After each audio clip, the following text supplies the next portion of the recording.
So I think I'll just start now. I will uh, discuss about how thyroid affects everything and also the Ayurveda point of view. I will do a question and answer session, but that will be in the end. At that time, people can ask me questions and then, I'll answer and make it more interactive.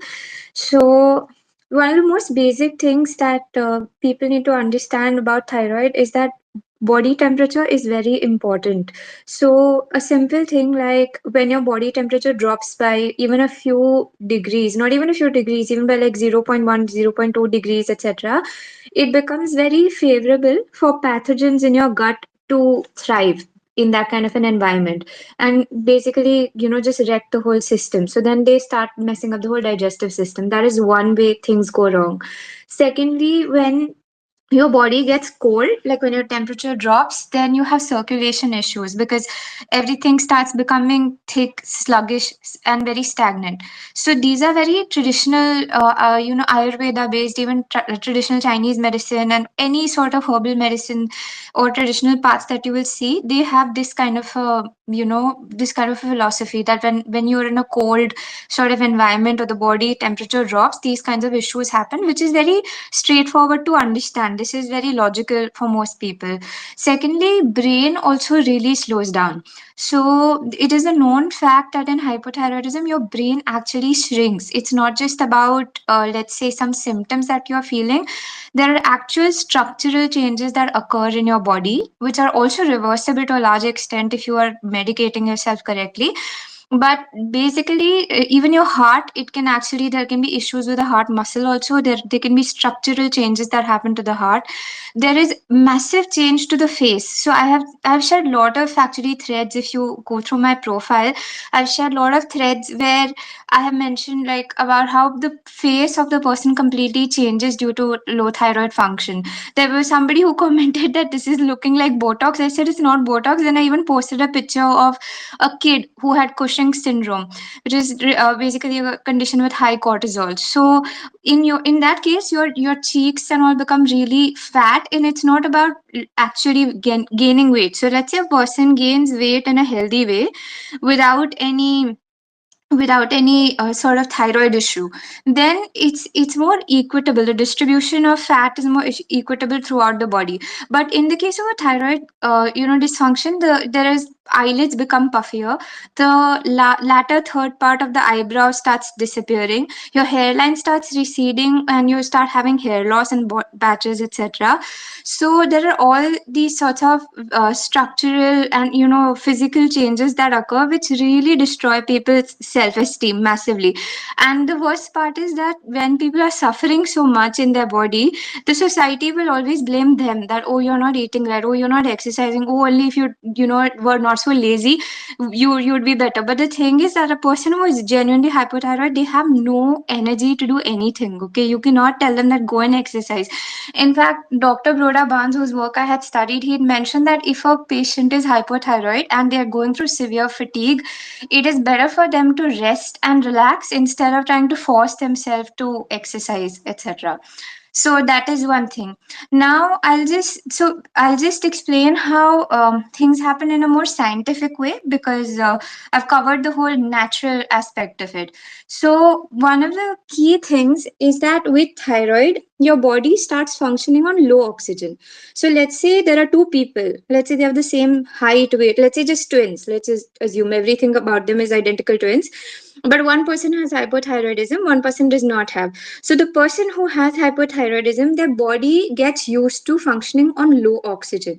So their body is literally consuming significantly lower oxygen compared to the person who is not hypothyroid.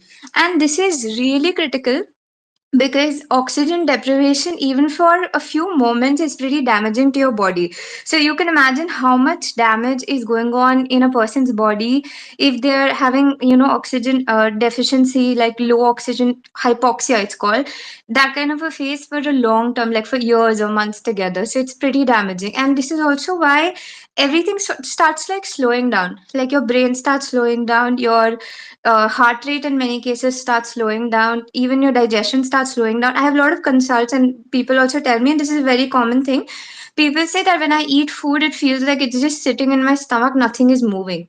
So this is very common. It's called gastroparesis, and it's very common with low thyroid, function. So this is one part of it.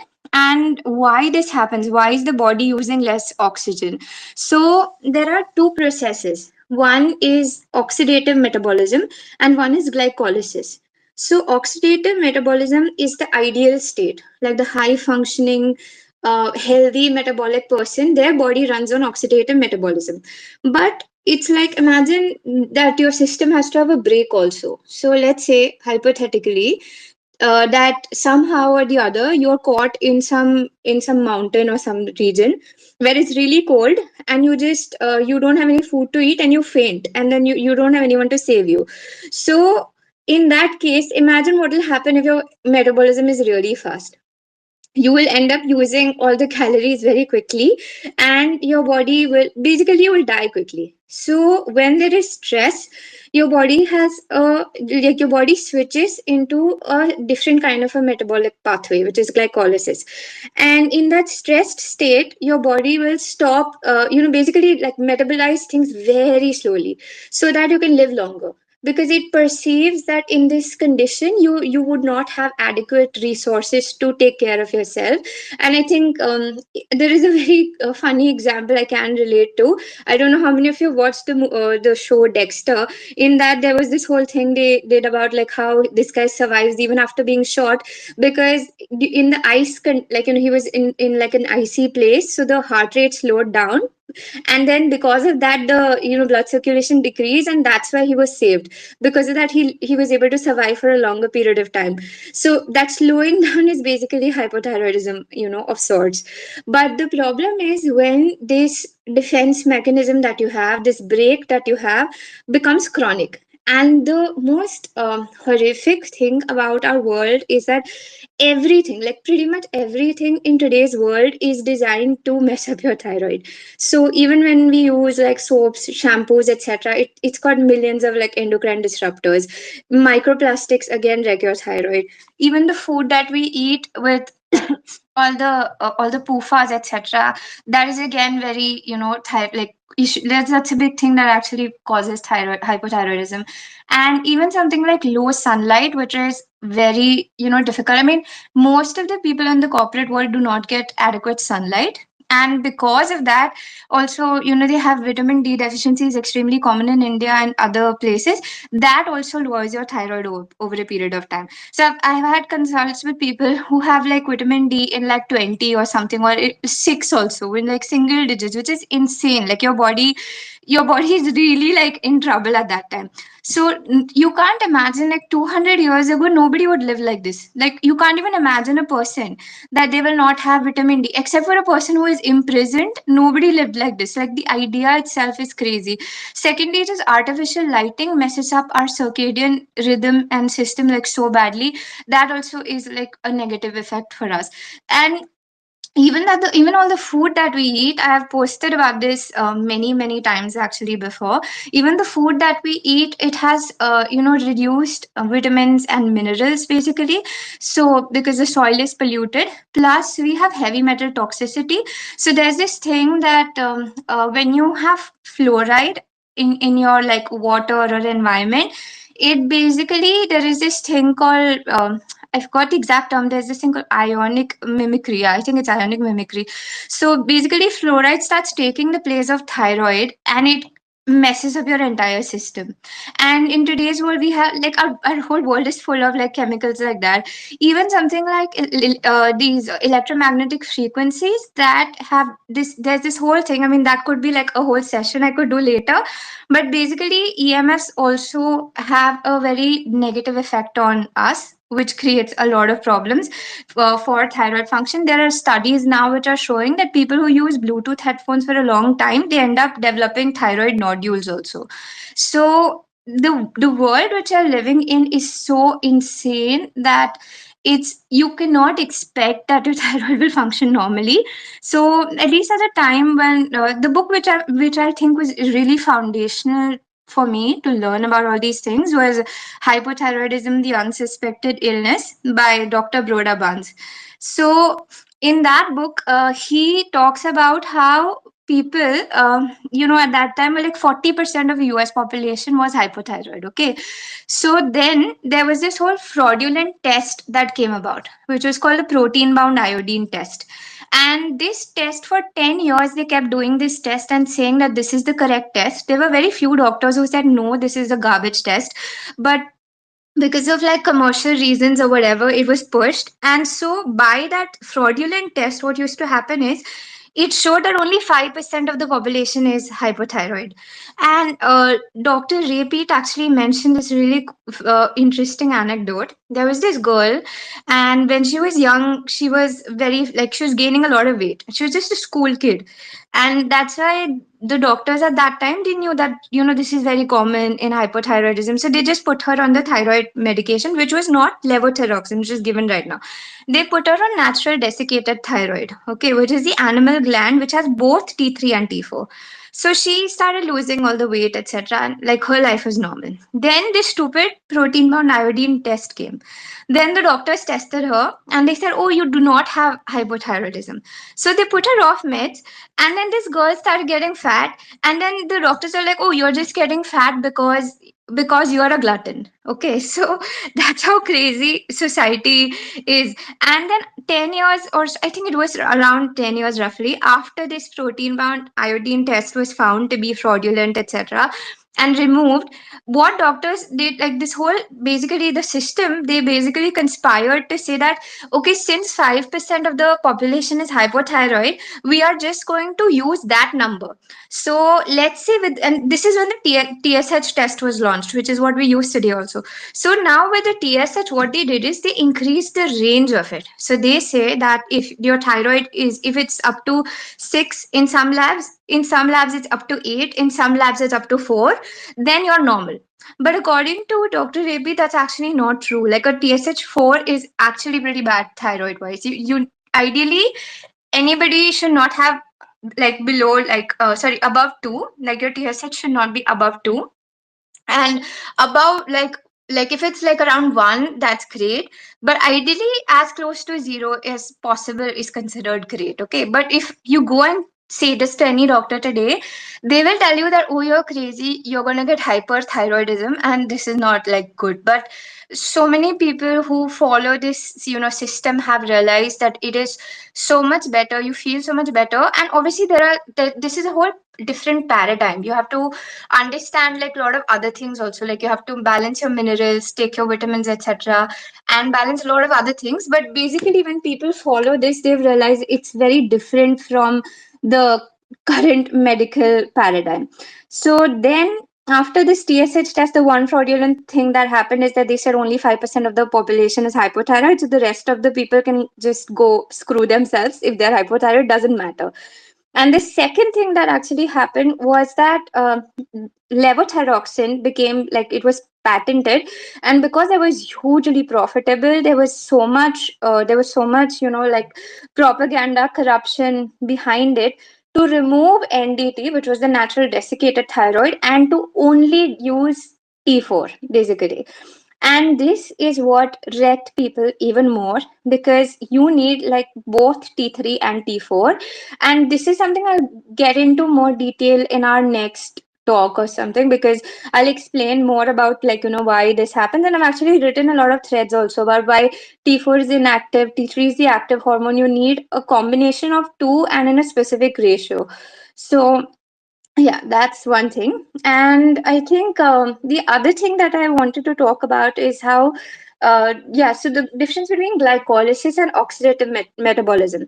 So let's say if we go back to that analogy that I had about the two twins, and one twin has hypothyroidism, one doesn't have. Let's say they're both eating the exact same food, and their activities are also the same, so they're burning the same calories, eating the same calories. Okay, the hypothyroid person will make 2 ATP out of all the food that they eat, but the person who is not hypothyroid will make 36 ATP. That's the normal, basically, glucose metabolism factor.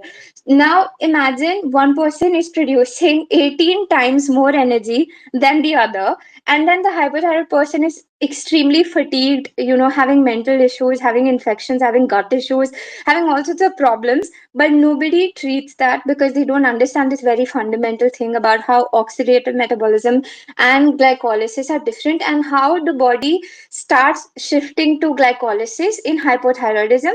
And that's the reason why all sorts of problems occur. So basically, even diseases like diabetes, cancer, and high cholesterol, inflammation, getting any sort of infections, etc., respiratory issues, circulatory issues, reproductive issues, infertility, weight gain, all of these are basically connected to thyroid. And I'm not saying that every disease happens due to thyroid, but for every disease, you should first check if your thyroid is correct or not. So let's say if a person comes to me and they have some problem XYZ, I will first see what their body temperature is, what their TSH is, what their symptoms are showing, and analyze the thyroid status, and then decide, if that is not a problem, then I'll say that okay, this is a separate thing that needs to be treated differently. But 99% of the times that's not the case. I think in like the paradigm that I follow, it's basically you get problems because you're either low in some vitamin or mineral. That's one reason why you have a lot of problems. And you're low in you have low thyroid function. That's one of the most common problems. Or you have some other hormonal issue, like some people have excess cortisol, some people have very low cortisol. So these are again other issues. So, and then there are these rare, very rare genetic cases, but that would be very small percentage of population. Like there's this thing called fatal familial insomnia, where people have a genetic disorder where they literally die of lack of sleep. So now those are some very different kind of diseases. But I would say like 90 to 95% of the times, it's most critical to evaluate thyroid and hormones and vitamins and minerals, which is the whole paradigm of orthomolecular medicine, but something that doctors do not follow at all. Like absolutely not at all. Like do they follow? In fact, like a lot of the medications that are prescribed officially are literally toxic for your mitochondria, and they over a period of time they cause so many different problems. Now that's like a whole other topic to get into. And yeah, so mainly this is what I talk about like how T3 restores warmth, T3 restores your metabolism, T3 starts making you feel even like mentally much better, even feeling things like depression. And one, okay, so I'll tell you about my story. I i used to have such severe fatigue. I was having hypothyroidism for 11 years before treating it. I used to have such severe fatigue that moving from one room to another would tire me out. And I used to be quite healthy before. I used to do like intense, 600 calorie burn hit workouts, run 3 kilometers every morning. And it was good until my thyroid started, really going bad. So it's at that point I started having these issues. I started getting bald patches and losing my hair. Gaining weight is obviously happening. Gut issues start happening. But one of the worst things that happened was that I literally started feeling that my brain is like shutting down. It's very hard to explain to someone who's not gone through this, because I was always someone who liked reading books and learning and, like just doing something which is more academically oriented. And during my hypo phase, I could not concentrate. I could not understand. I literally felt like if I were given basic math, I will not be able to solve those problems. Okay.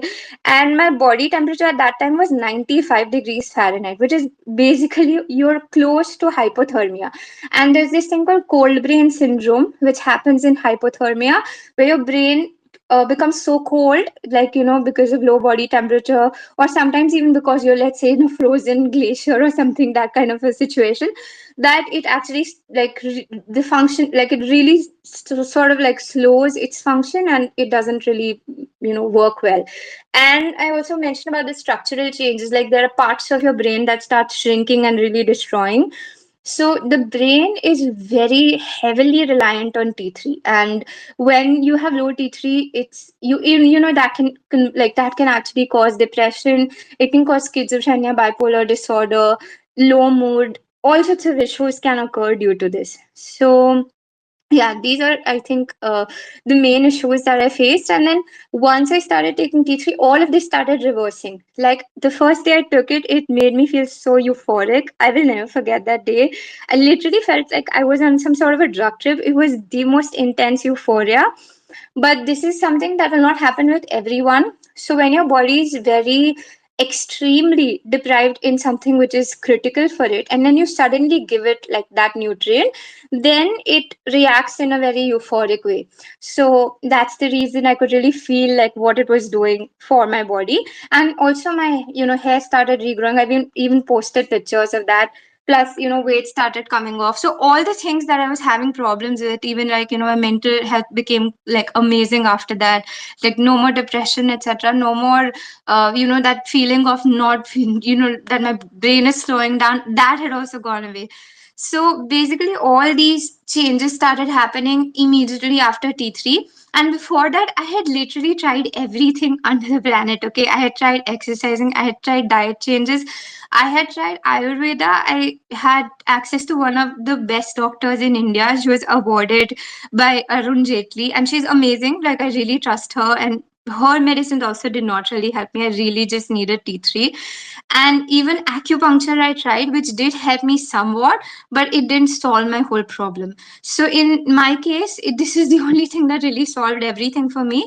And then the more I read about the whole repeat stuff, went through a lot of people who've gone through all these things on Reddit, etc. A lot of people who've suffered, like, talking to them on Twitter. So there's a community for that. So then I realized that I wasn't the only one. There are a lot of people who were having similar issues, which got solved with T3 basically. So yeah, that's that's all that I had to really say about it. Now I think anyone, like, we can just start with a question. So we can start with question like, Sagas, do you have anything to add right now to this?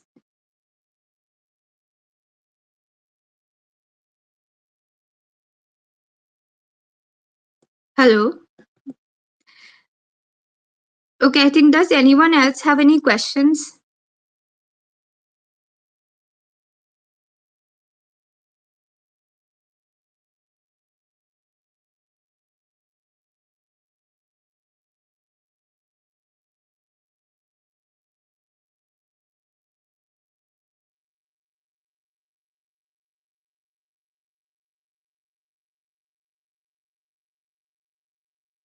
I think if anyone of you have any questions, you can just raise your hand. I mean, you can just press that emoji. I can just make you the speaker and then we can discuss.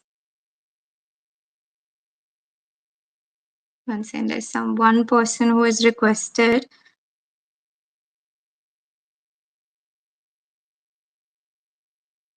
Okay, one second. This is just glitching out. Give me 1 second so I can add.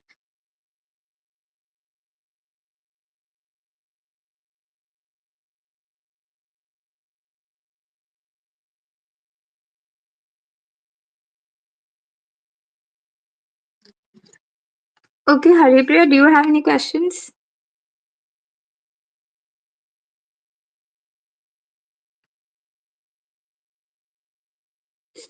Okay, I think nobody really has any questions. Then I think I can talk about some other things related to thyroid. So there's this one very interesting thing that when Brodabans was studying, this Dr. Brodabans, there were these studies which they did, which are actually very cruel, where they removed the thyroid glands of rabbits.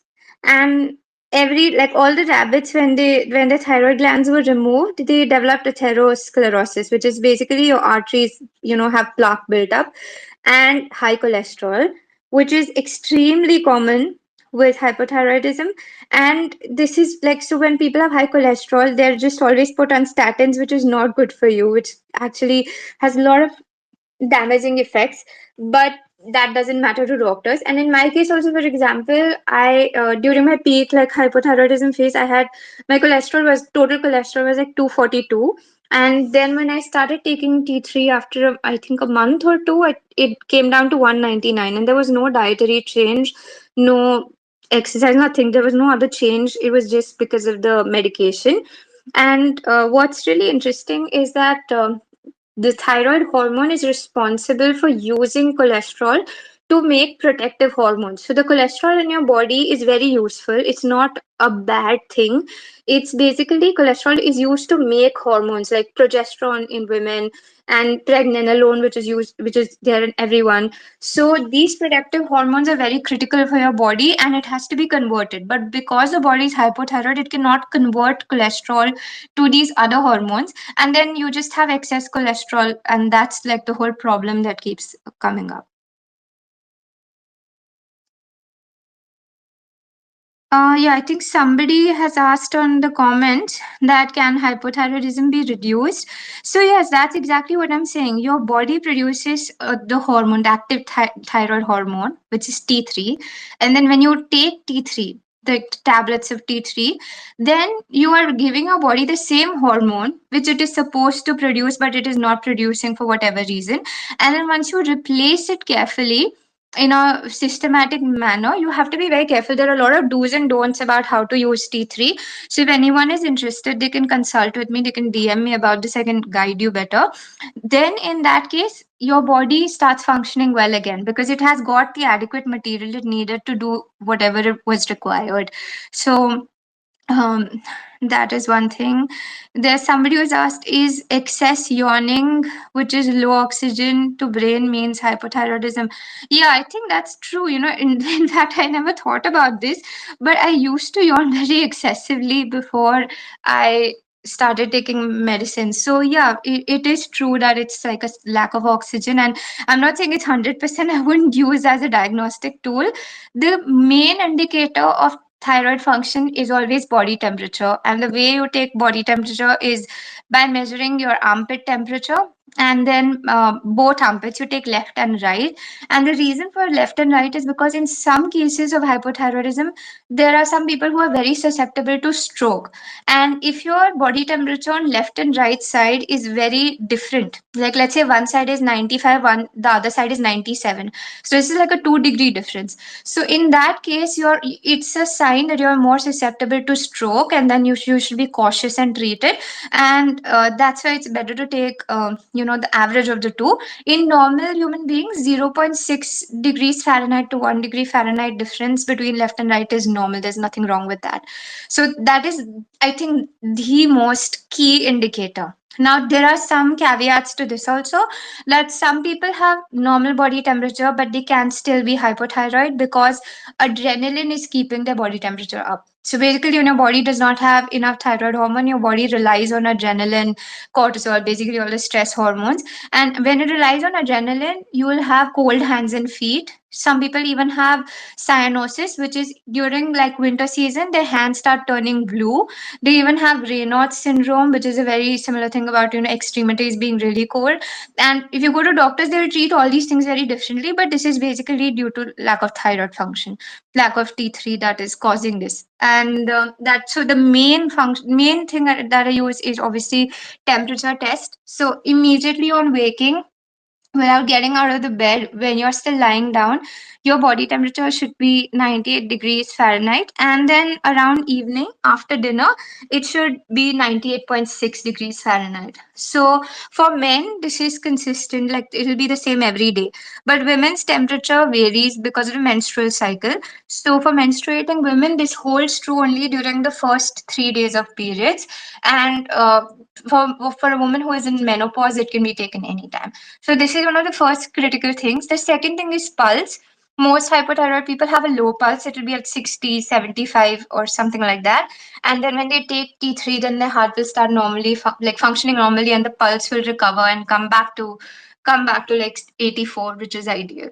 That is one thing. Then the other thing is like a combination of symptoms that I look at. So the most key being like weight gain is happening, cholesterol is typically high, and in some rare cases, people who've had a very high PUFA diet, etc., they can even have low cholesterol, and that's very bad because in that case, I can't even give them T3 because it will overstimulate them.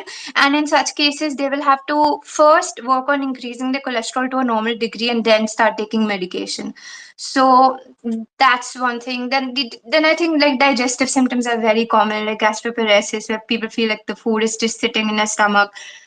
weight gain, and then any sorts of mental issue. Fatigue is one of the most common too. So there are 80 plus symptoms that are associated with hypothyroidism. There is hair loss. There is also weird symptoms that you feel that insects or bugs are crawling on your like body, and that's due to nerve function misfiring that happens with low thyroid function. So that's also a symptom. But there are these key symptoms that I look at and analyze based on that, how the person is doing. And then the simplest tool is just take a small dose of T3 and T4, and if you feel better on it, then you know that it is good for you and it is helping you. That's actually what the doctors used to do back then also. They used to give the medication as a diagnostic tool and then see how the person's doing on it and then decide what has to be done. So yeah, this is kind of how it can help you. Let me see if there are any other questions. Okay, someone is saying I have thyroid imbalance issue, higher body temperature always. So I need to understand that when you say higher body temperature, is it based on how you feel? Because a lot of people say that I feel my body temperature is high, but that doesn't mean your body temperature is actually high. You have to check with your thermometer because due to your body running on glycolysis due to hypothyroidism, you are going to start having this very unstable heat production, and that's why it can feel that, oh, you're feeling very hot, etc., but you're not actually warm enough. So I think just DM me, then I can help you figure out what is going on, because I'll have to ask you 10 questions which are very, have to do with you personally, and it's not like a general guideline.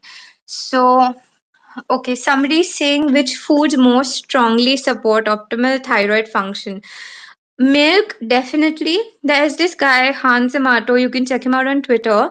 He did an experiment where he was having 4 to 5 liters of milk per day, which is crazy.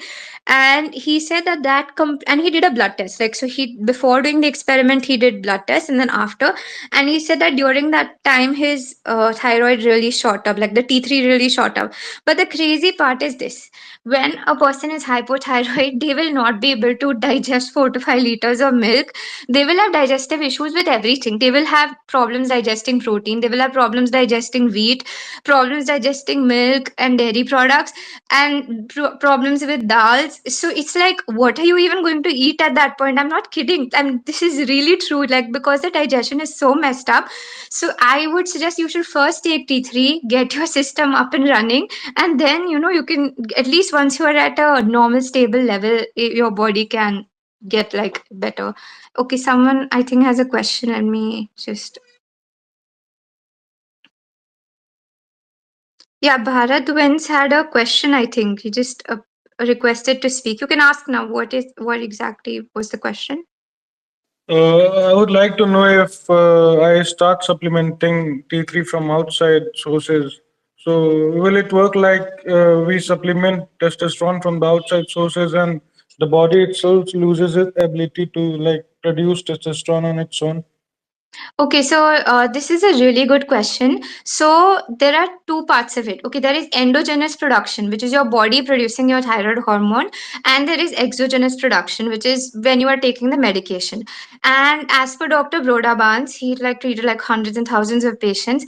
What happens is that if your body is below 98 degrees Fahrenheit, 98.6 degrees Fahrenheit, and you take T3, it will, and T4, basically it will not suppress your thyroid, it will actually help you. But let's say you're taking the medication and then consistently, like for day after day, for like a few days consistently, irrespective of, let's say, some other external issue like illness or lack of sleep or some external thing like that, your temperature is consistently higher than 98.2 and 98.6, then at that point, if you continue to take the medication, your body starts shutting down the thyroid production, which is not good. So that is the reason why you have to manage it very tightly. It has to be titrated properly. And no, I don't recommend that you directly go and take T3, because as I told you, there are a lot of do's and don'ts. There are so many things I would analyze. I would suggest you can DM me and just set up a consult, because I analyze vitamin status, mineral status, what's the inflammation status, what's the cholesterol, etc., etc., and then give you guidance. And I don't recommend anyone to just directly go and take T3, because T3 can cause tachycardia if you take it without magnesium, and it can cause deficiencies because it upregulates metabolism. So then so you can really mess up your body even with the most correct medication, because you don't know how to use it. And one of the most important things is that you have to with T3, you have to take a few micrograms every hour. So your body produces 4 to 5 micrograms every single, like at every hour, like 4 to 5 micrograms of T3. So you should never take more than that. In the bodybuilder community, there is a lot of abuse of T3 that happens because people know it helps you lose weight and speeds up your metabolism. They take like 30 micrograms of T3 directly for a few months, then they stop. And I've also studied research paper, like there are documented research paper cases where people have messed up their hearts because of taking T3 like that, because they don't know how to use it, and they've used it really badly, overdosed it, underdosed it, and done all sorts of crazy things. So I really don't recommend that. Secondly, with testosterone, I don't recommend taking testosterone, and I'll tell you the simple reason why. If your body is hypothyroid, you will convert testosterone into estrogen, which is through a process called aromatization. So even if you take testosterone, it's not going to help you. Instead, if you first fix your thyroid and support it, your testosterone will rise.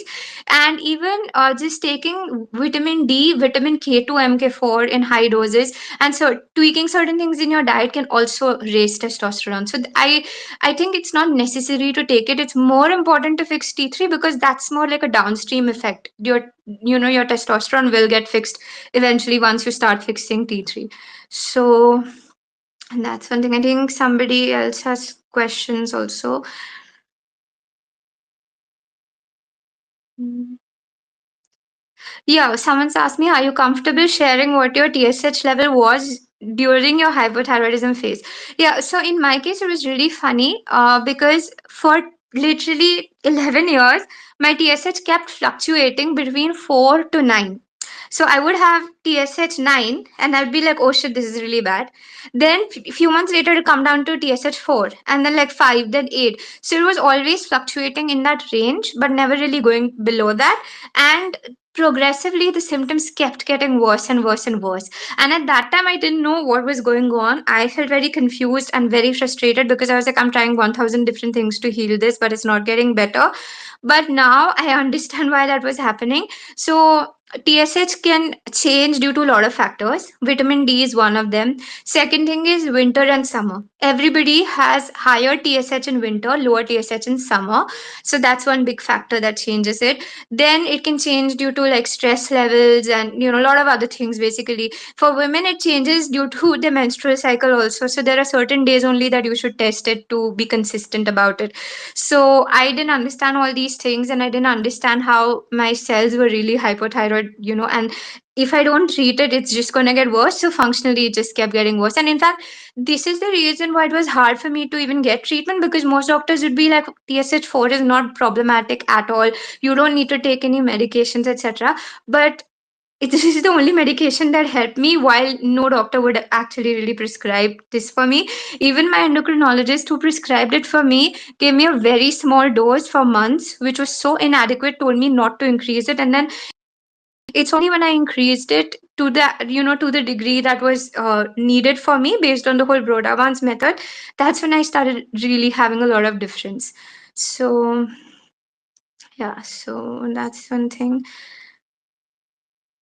So there's someone who said, I feel like that my temperature is normal, but I always feel like it's hot. These are things related to like adrenaline also that can cause this hot flash kind of a symptom. But I think overall you should just check with a thermometer and maybe DM me, because this is something that would require me to ask you like 10 different personal questions. So yeah, someone saying, are blood tests accurate in reading cholesterol levels? Yeah, I don't think that's so much of a problem. Yeah, like cholesterol does fluctuate a lot due to changes in diet and other things. But I would trust blood tests for cholesterol. That's not so much of a problem. Someone has asked, what are the sources for T3? Well, T3 is lab made. it is synthesized literally, it's a chemical synthesis. But if you see from an atomic molecular point of view, it's the exact replica of the hormone in your body. So it's the basically it's a bioidentical hormone. It's the same thing that your body produces, but it's created in a lab. The other thing, the therapy that was used before was on natural desiccated thyroid, where they used to use the glands of like sheep and cows and animals basically, and that glandular thyroid is what they used to give people. So this glandular thyroid would have T3 and T4 also, but I don't recommend it because it can cause issues for certain people. Like the glandular one is not as effective as T3 and T4, which is lab made. And obviously, the T3, T4 lab made are vegetarian. So that's one reason I prefer it too. There's no cruelty to animals. So, yeah. That's one thing. Yeah, which someone has a good question. Which foods more strongly support optimal thyroid function? Okay. So, in terms of most optimal thyroid function, milk is number one. Having a lot of calcium in your diet is critical. You should have at least one, for every 1 gram of phosphorus in your diet that you're having, you should have 1.2 grams of calcium. You should have adequate sunlight and vitamin D. You should use coconut oil, it's very good for thyroid. And you should not use anything which has high polyunsaturated fatty acids. So no peanuts, no nuts, no seeds, no seed oils, no soybeans, no soybean oil. So none of that crap. You have to try to have at least you have to try to have not more than 4 to 5 grams of PUFAs per day. You can just calculate that with Chat GPT or something, and you can figure it out. But that's one of the key things for supporting your thyroid. And obviously a lot of fruits, because you need to have adequate carbs also. That reduces cortisol. It takes your body out of the stress state, and that's why you should have a lot of fruits, a lot of oranges especially, and a lot of B vitamins and magnesium is also very critical. So yeah, I think that's pretty much it. I think someone else has requested. One second.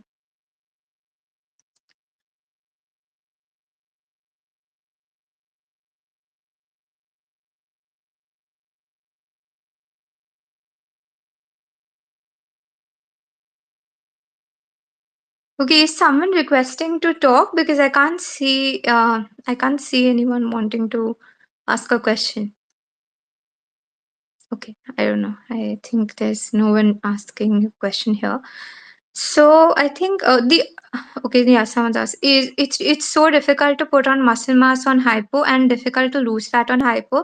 Yeah, so both of these things are completely scientifically supported. You have difficulty with putting muscle mass in hypothyroidism because your body is literally running on stress hormones. Your cortisol is pretty high, and that's why you are in a catabolic state. So yeah, no matter what you do, you're not going to put on muscle, and you will keep getting fatter because that's literally what I said. Your body is running on glycolysis instead of oxidative metabolism.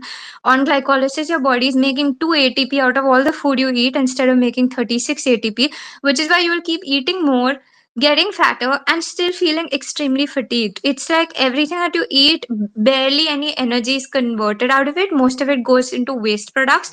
Like it converts to lactic acid, ammonia, and there are like 10 different waste products. So if somebody wants to, if this is a topic of interest, I will go full detail into the biochemistry of all these things and do a very academically oriented session also next time. That depends on the feedback. Yeah, I think someone has asked a question here. Yeah. Yeah, you can ask the question now. Um, yeah, Vinita.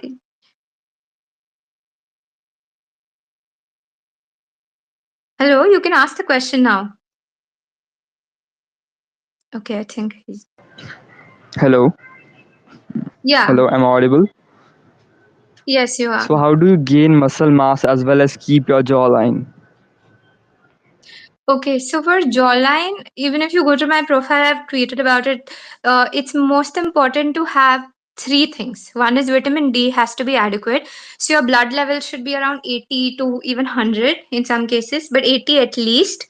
Then you need adequate vitamin K to MK4, which is very hard to get in India, unfortunately, and it's quite expensive. But vitamin K2, MK4 is very critical for jawline. In fact, people have said that when they started taking it, it expanded the jawline. And this is when they're in their 30s or like 40s when they're doing this whole repeat stuff. So that really helps a lot. Like vitamin K2, MK4 really helps expand the jaw and make it, give that Chad jaw, which is so famous on the internet. That is one critical thing. And calcium. So these three things work together. So vitamin D increases the absorption of calcium in your body, and calcium is required for bone building. And then vitamin K2 ensures that the calcium is directed to the bones instead of your tissues, which causes tissue calcification, which is not good for you. So you need all these three things together. Secondly, obviously you have to have good thyroid function. Without that's not going to happen. And you can even add pregnenolone. That also helps a lot to improve your jawline. But for pregnenolone, I would recommend very few brands. You can just check out my profile because there are a lot of purity issues for that. Like some of the supplements that I suggest are dirt cheap. Like some of the B vitamins cost 30 rupees per month or like 150 rupees per month. But those things are actually really good quality. It's just manufactured dirt cheap in India. But some things I know you're not going to get good quality until you buy the expensive stuff. So I think for that, I recommend very specific brands. In my case, I got a decent jawline. I just cannot gain more muscle mass. So, you are anyways doing the consult with me. I think we need to know your temperatures. That's going to give us a good idea. And second thing is, we can change your diet also for that. So, Uh, as I mentioned, like a pro thyroid diet will help a lot with this. all right, sure. So, one second. Hmm. Is there any other question that anyone has? You can write in the comments because I'm checking that constantly and replying to those also.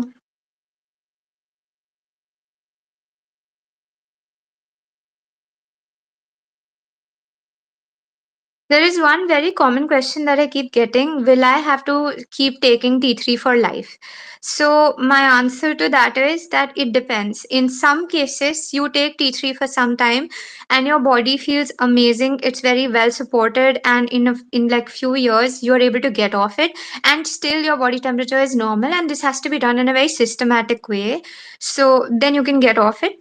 And in some cases you're not going to be able to get off it because it's been a very chronic thing. Like I think in my case, I don't think I'll get off it, and I don't even want to get off it unless my body actually starts functioning well on its own. So in the book that Dr. Broda Barnes had written, he had mentioned that a lot of his patients uh, they did amazingly well and they took thyroid for life. They had no issues at all, and in fact they lived longer and had that they had a disease free life, much more vitality, good metabolism, good health, a lot of strength, and very well functioning kind of a life.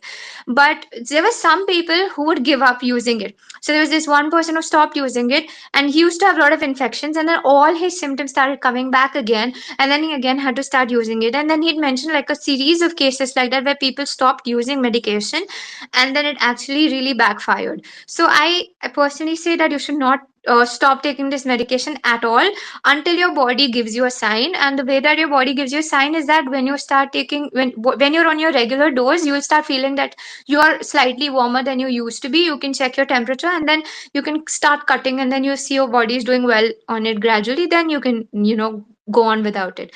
But my point is that even if you take it for life, as long as you do it correctly and intelligently, like how I guided people in my consults, etc., I give a lot of personal advice that how it will suit them, what are the pitfalls, what are the things they have to take care of. So if you take care of all these things, there is no side effect, and in fact it's going to protect you from having cancer, diabetes, having bone loss, and all sorts of issues like that, because T3 is very anabolic. So you're going to build, your bone density will also improve massively. And the crazy thing is, doctors keep saying that T3 causes osteoporosis, but that is not true. That happens when you are on T3 and you have a pathetic diet, or if you are dosing it improperly and not taking it in the correct ratio that you're supposed to take. So when you mess up these kinds of things, it can cause problems, but in reality, it's actually very, very protective. What is actually causing osteoporosis is people who are taking Levothyroxine, the thyroid T4 monotherapy, where they're only taking levothyroxine one, like that's T4 only, which is what 99%, actually not 99, 100% of doctors prescribe that only in India. So that's what's actually very problematic. Okay, I'm just checking once again if there is any. Mhm. Okay, someone has asked, this might be unrelated to your space, but how to ensure that one gains muscle while at the same time ensuring that excess fat is getting removed, or you can't do them both at the same time. So I think that it is not unrelated at all. If you have a well functioning metabolism, this is going to happen automatically. T3 is known to example for like it's known to preserve your muscle mass. So I think the first thing you should do is you should have a low PUFA diet. Go and enter your diet on ChatGPT, whatever you're eating, and then ask it to calculate how many grams of polyunsaturated fatty acids you're eating. Make sure that you change your diet such that you're not having more than 4 to 5 grams a day. Have a lot of milk, have a lot of fruits, have adequate saturated fats, like having coconut oil, ghee, butter, cheese, etc. Have all the adequate nutrients, etc. Get a lot of sunlight, and then also just check your body temperature and thyroid status. I think if you do these things, then this will start happening automatically. And if it's not happening automatically, then that's when you really need to work on fixing your metabolism by looking at, is my thyroid not doing well or not, and then fixing that basically.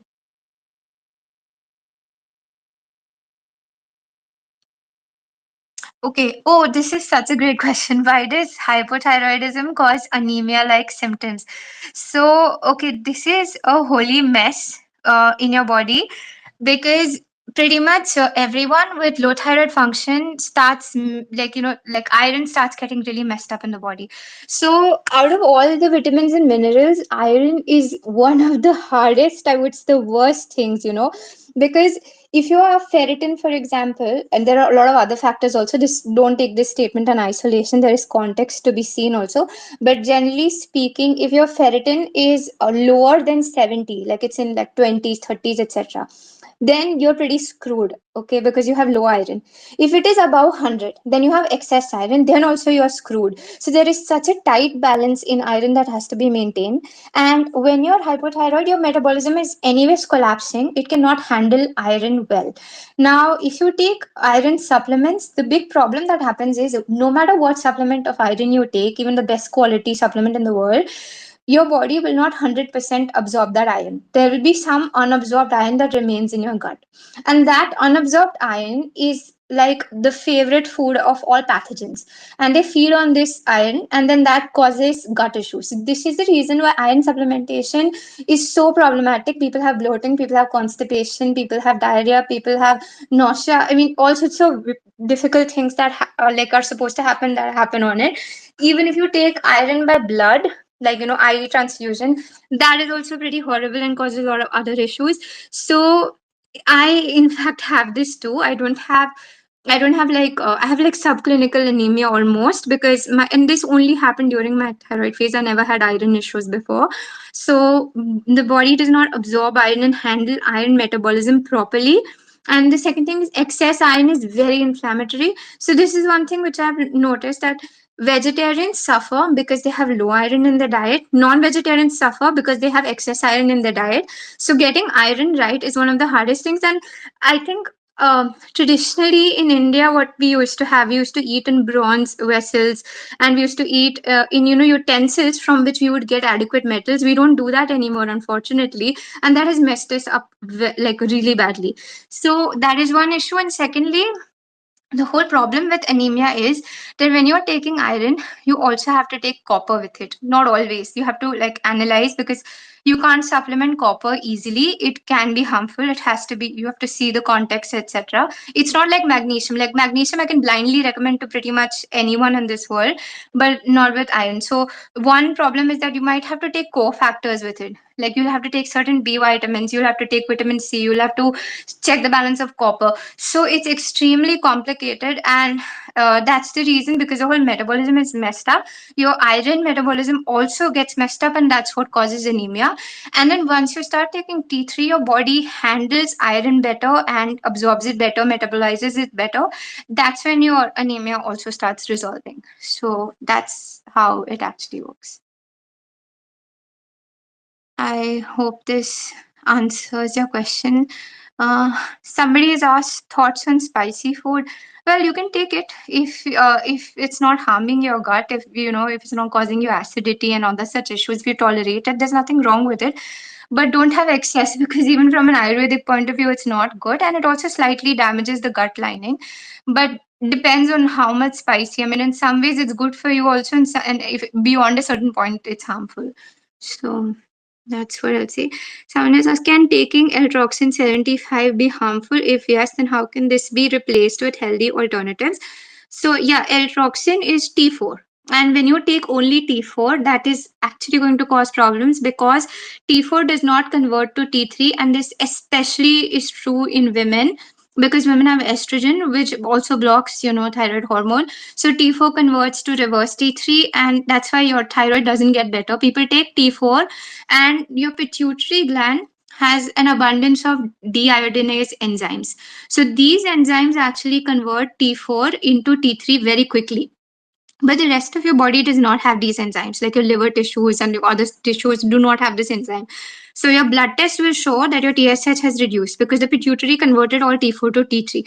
But the rest of your cells are literally dying for T3 and not getting any T3 and instead getting more reverse T3, which is causing all the problems. Basically, T4 in the body has two pathways. It can either convert to T3, which is great when that happens, or it has the option to convert into reverse T3, which blocks T3. So when it converts to reverse T3, that's when you have more hypothyroid symptoms, while on paper your TSH is normalized. So I do not advise you to take T4 alone. You have to take T3 with it.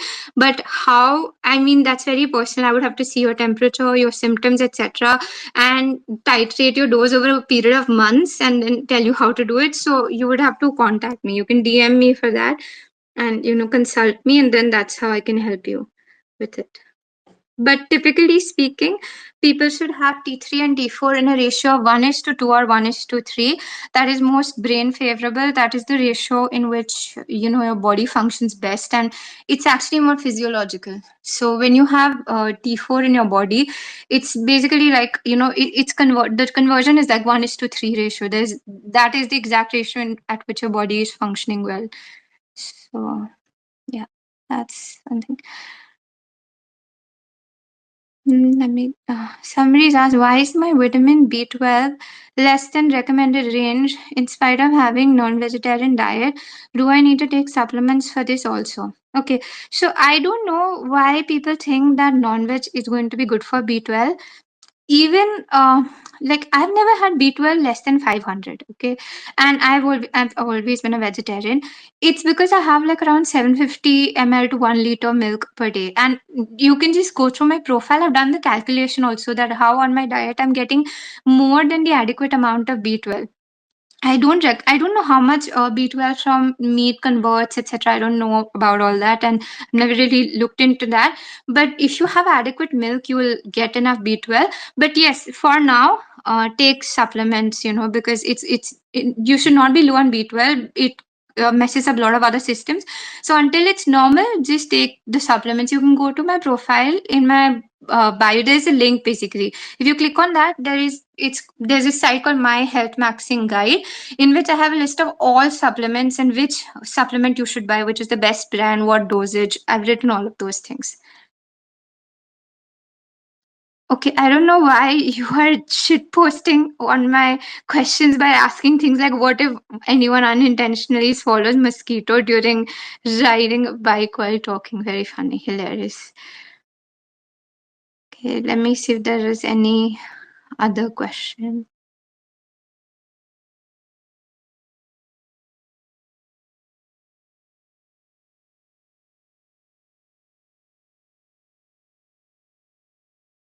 Okay, I don't think there's any question. You guys can post any other questions on comments also, and I'll reply to it later. And yeah, I think this is all that I have to say for today. If anyone has any questions, I'll wait for 1 minute. Someone can raise a hand if they want to talk or add something. I think.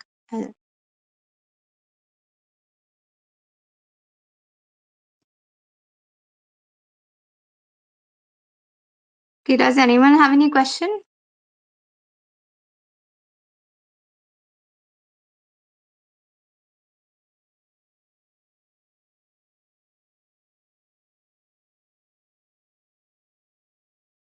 Okay, someone's asked a very good question. Why do no doctors ask about body temperature and just see lab reports and medicate?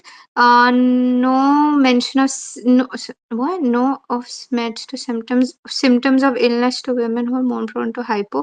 Okay, I don't get the last part of your question, but yes, the first part, yes. Why do doctors don't ask about body temperature? Okay, so previously, before all these blood tests were invented, there was this doctors used to diagnose based on your symptoms. So when you go to a doctor and you'd say, "I am having fatigue, I am having cold intolerance, I am having, weight gain, I'm having indigestion."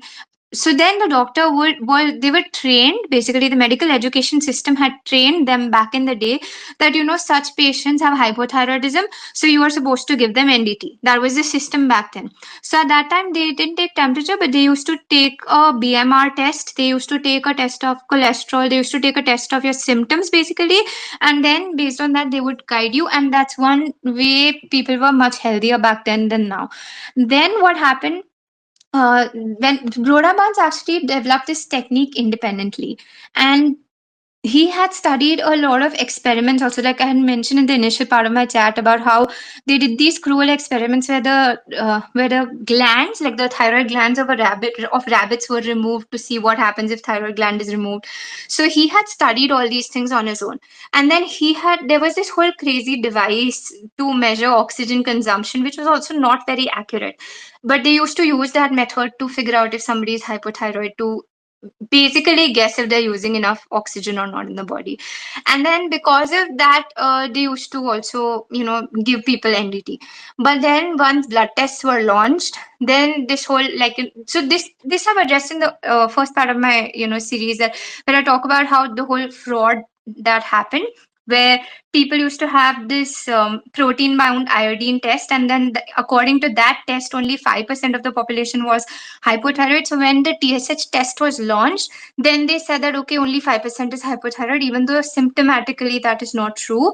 And nobody was interested in Brodaband's system, because if you follow Brodaband's system, if you read his book, if you understand all those principles, you can do it yourself. It's that simple. And he writes that also. As a doctor, he has written that you can do this yourself at your home by measuring your temperature and reading. And he was very happy to do that because he wanted people to get treated. He used to go to these conferences where he would say that, see, I've treated hundreds of patients like this. None of the doctors were interested. So there is a lot of like politics to it. Plus, it's not profitable. Do you think it's profitable for doctors to say that okay, you can just do this on your own, you just have to do XYZ things? It's not profitable. Secondly, I remember there was this one doctor who was terrible, who had told me that I don't care about what your symptoms are because your blood test shows this. So these people are trained, it's really pathetic. They're trained to treat blood tests and not the human, like, not the person. Because they think that what they have to manage is the blood test symptoms, but not the person. It does not matter if you are feeling absolutely miserable and suffering, it doesn't matter to them as long as the blood tests are okay. That is one thing. Then there is this whole thing called standard of care. So let's say if tomorrow I become a doctor and I take a license, there's this thing called standard of care. So I am supposed to do things in a specific manner only. So the standard of care is that if a person is hypothyroid, you have to give them levothyroxine only. You cannot do anything else. And why is this so? Well, because Big Pharma funded these big agencies which set the standard of care, which trickles down to doctors. So that's the reason why they're only allowed to prescribe T4. If tomorrow, even if I became a doctor and I started prescribing T3, they will take away my license in 3 months, saying that, oh, you're doing something like really fraudulent. And the whole reason why T4 monotherapy came about and T3 was not used is because T3 was, there was no patent on it. T4 was extremely profitable. Synthroid was the first manufacturer, and they made like a huge profit. It was patented, and there was like a massive propaganda campaign that they went to, like going around doing it and telling doctors that NDT is not good. Take T4. And they even went on demonizing NDT because that's not profitable for them. And so there is a lot of like corruption, lot of big pharma politicking, lot of educational system issues that happen. And if you see modern doctors, whatever they practice is literally what they learned in their school. If the research today is showing something completely different and showing that, what you're doing is bad, they do not update that knowledge. So I'll give you an example. There was a study which was done, a proper research study, where they did a trial where people had fibromyalgia. And all these people with fibromyalgia is also like a type of hypothyroid issue only. So all these people with fibromyalgia were given T3, and all their blood tests showed that they have high T3, they have excess T3, and they have low TSH. But they were asked that what are your symptoms, how are you feeling? They all said this is amazing, we feel perfectly good, our symptoms have resolved. So on paper, the blood test was showing that they are hyperthyroid, which is not good, like they have excessive thyroid function, but their symptoms were completely different. But no doctor will do this. Like I had like the endocrinologist who first prescribed me T3, like I literally begged him to for months, then he finally did that. But even after that, basically, he was not increasing my dosage, then I just increased it myself and felt much better. So this is like a whole systemic issue that is happening.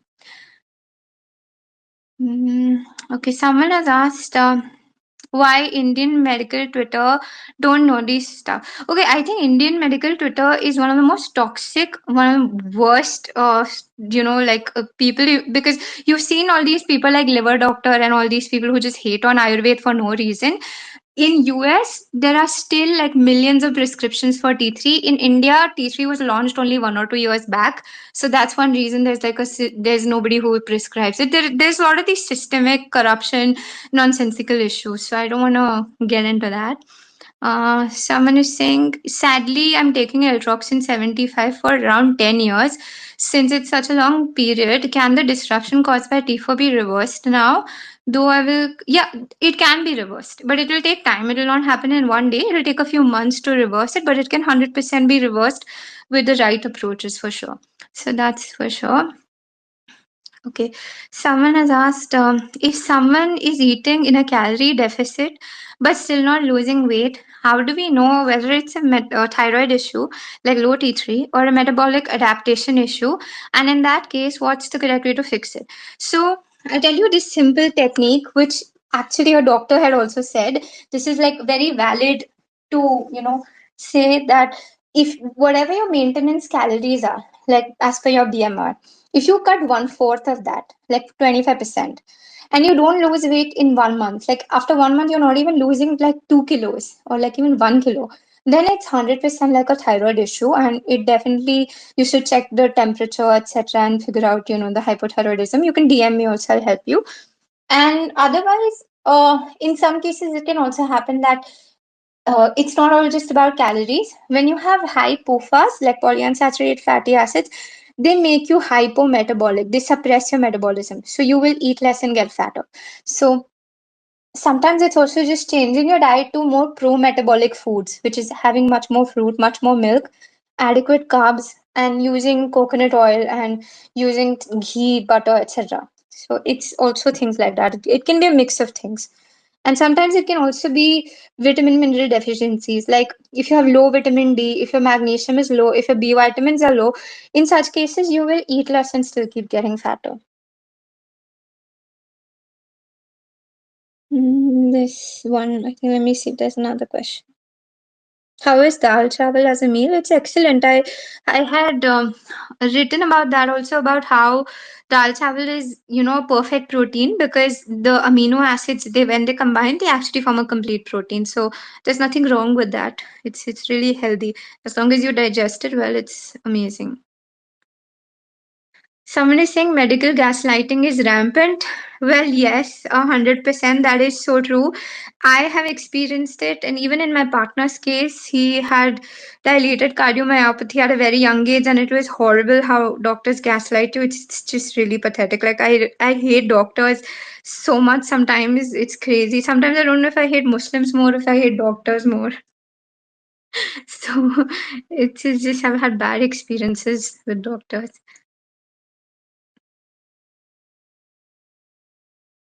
Okay, I'm just checking last time if there is any other question.